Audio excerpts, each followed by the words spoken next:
I have a story to tell you, my friend. About the old wolf in the swamp. Are we going to a zoo? A swamp! I'll pick you up.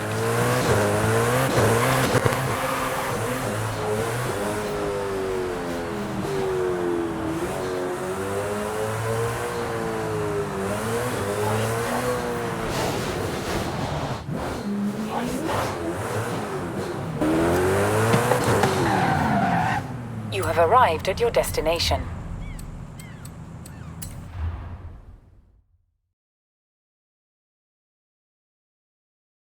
That's the old wolf.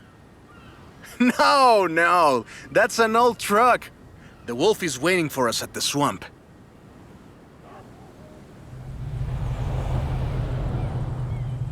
Haley asked us to clear some debris, and I've got just the car.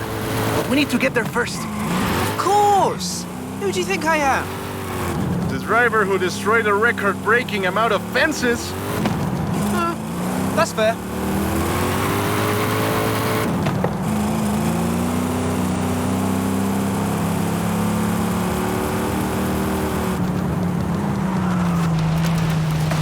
Careful there!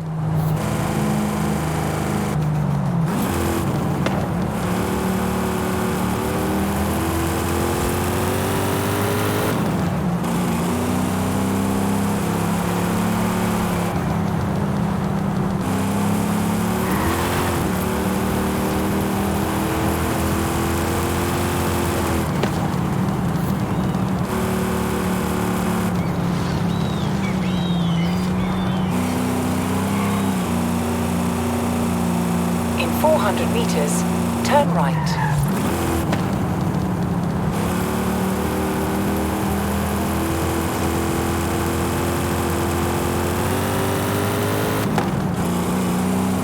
Turn right.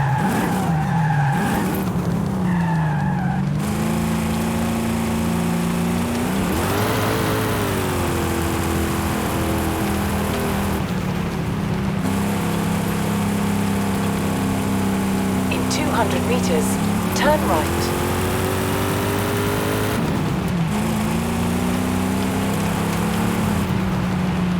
Turn right. See? Got it here in one piece. And gave me a few heart attacks.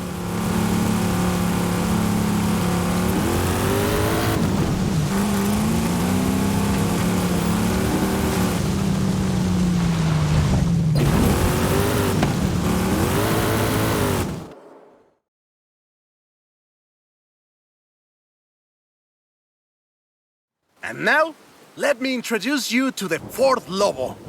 This car is more your style. Now that's a hecking good wolf.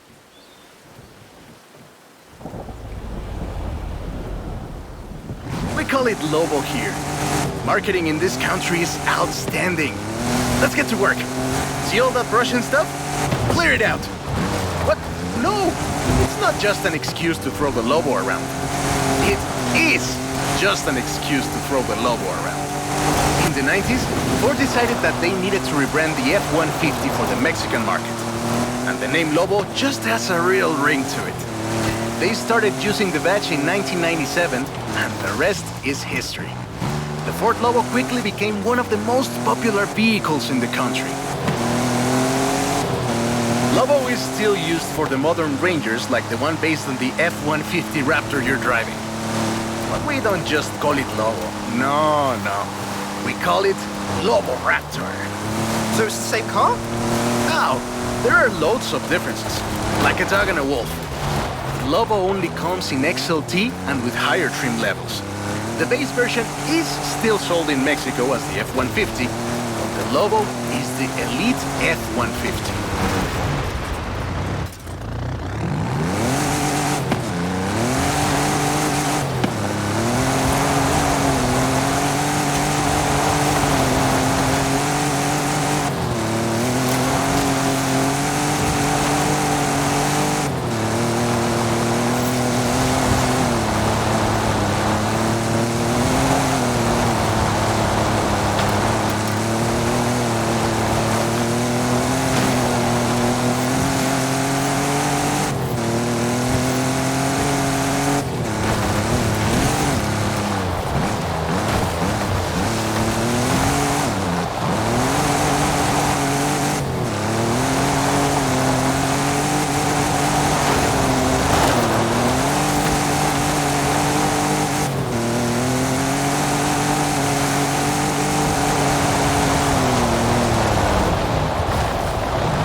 Great.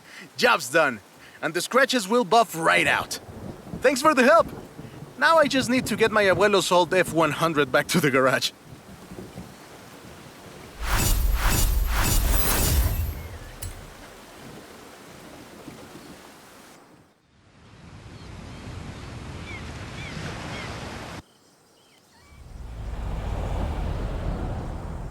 I've got 1,400 horses and I need you to help with them.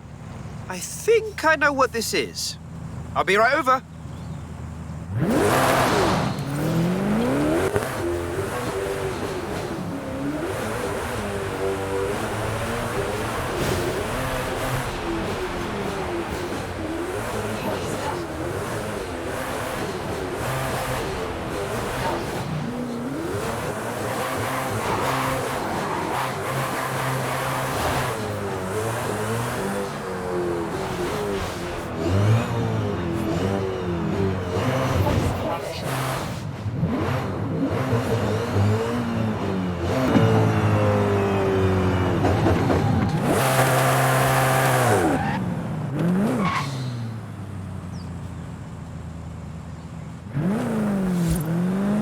You have arrived at your destination.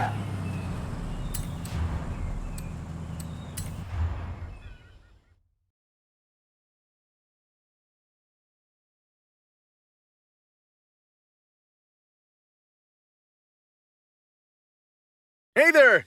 So, look at this. 1,400 horses of electric Ford Mustang. Get in!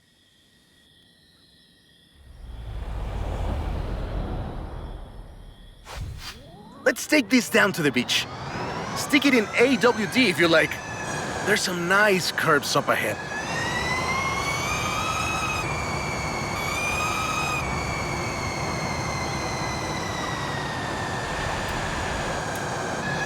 This is 2021's EV of the year. And it was up against things like the Taycan and the e-tron and the Recharge. It set 3 Guinness World Records, and it's inspired by the beautiful original Mach 1. And I'm telling you all of this because the Mach E was built right here in Mexico at Cuautitlán Assembly.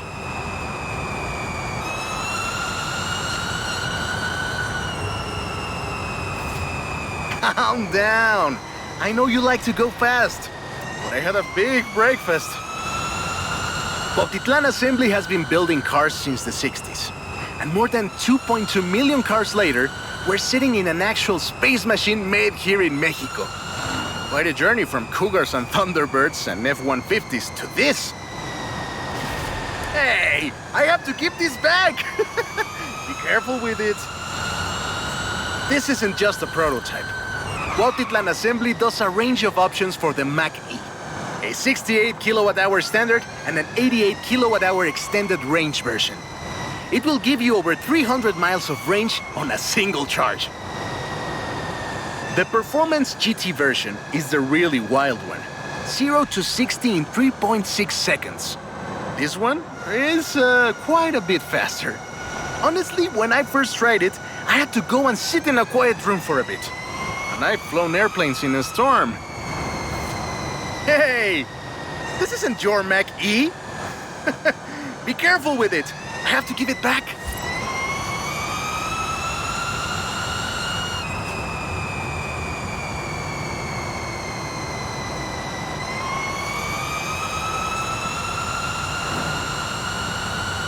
It's wild tech. You can switch from all-wheel drive to rear-wheel drive at the touch of a button. And when you get into tuning, you can basically tweak every one of the 7 engines individually. It can make 1,400 horsepower and a ton of downforce at 160 miles per hour thanks to the Aero 2. So what you're saying is, not bad for something that weighs more than that F-150 of yours. Yes.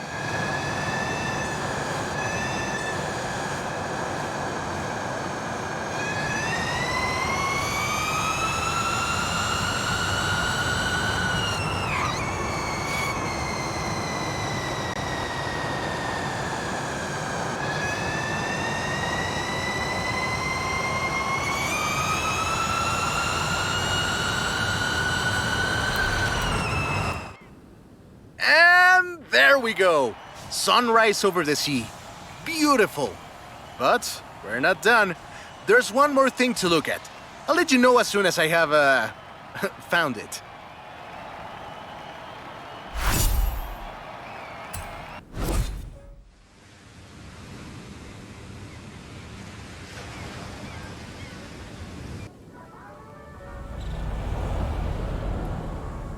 Okay, this one will be epic. I found the Porsche Carrera.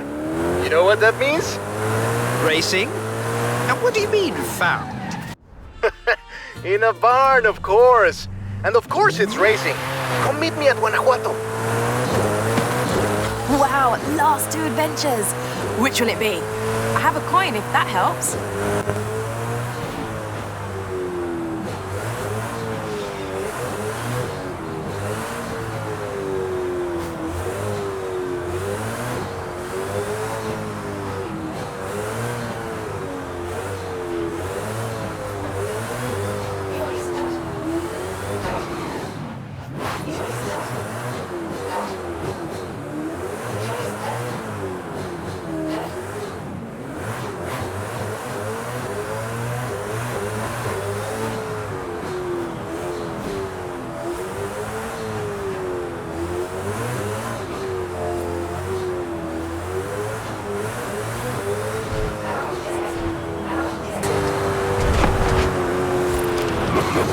Arrived at your destination.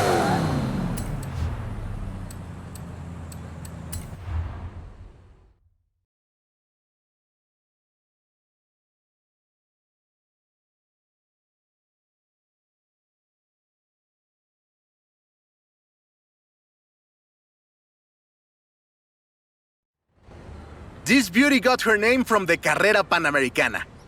The races don't run anymore, but who can blame us if we take it out one more time? Right? Let's see what this car can do.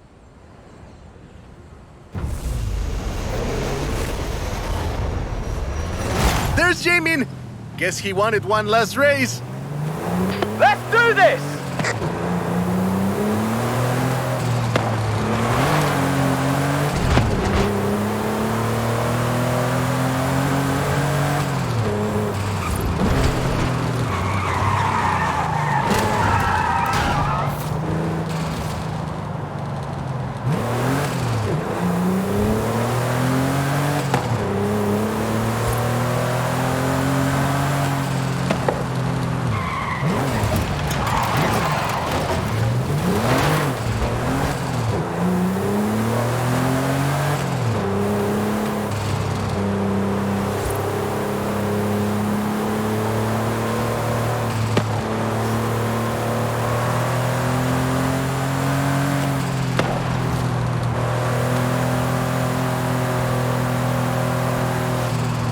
The original Panamericana ran from 1950 to 1954, originally celebrating the opening of the Mexican section of the longest road in the world, the Panamericana Highway.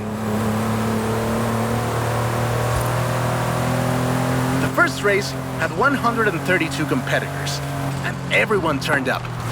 Amateurs to F1 drivers, men, women, professionals, anyone who had a car. Do you know anyone who participated? Aleja thinks Papa Fernando did, but she thinks Papa Fernando did everything. I know we used to go to the races with my grandfather. Ah, qué buenos recuerdos. 2,178 miles of the Pan American Highway run through Mexico. The race itself had 9 stages and lasted 5 days. But the sheer distance wasn't the only challenge. Constant changes in the elevation from sea level to 3 kilometers up. The most challenging road race in the world. The winner of the very first Carrera Panamericana was Herschel McGriff, who drove an Oldsmobile 88 at an average speed of 88 miles per hour. The Porsche Carrera got its name thanks to Hans Hermann, who won the small sports cars category in 1954. He drove the Porsche 550 Spider and came 3rd overall. He was sick before the race, and his tires came off at the start. He really pulled through against the odds. Porsche had 6 cars competing in 1954, and all of them made it through the end. A lot of others didn't, let me tell you. Enjoying yourself, are you? Yeah, I kinda had a feeling you were. 1954 was the last year the original Carrera Panamericana took place. But it gave us the most famous Porsche model, the Carrera you're driving right now. The Carrera RS 2.7 was the first production street racing 911. It was built on the 911S 2.4, the fastest Porsche you could buy at the time, and a popular choice in the later Carrera Panamericana races. The race was revived in 1988 and ran to 2016, staying true to the original races with high-speed road stages. The routes for the race were carefully selected every year by planning committee and local government to ensure they were race-worthy and that they can be closed up for 2 hours. You could almost say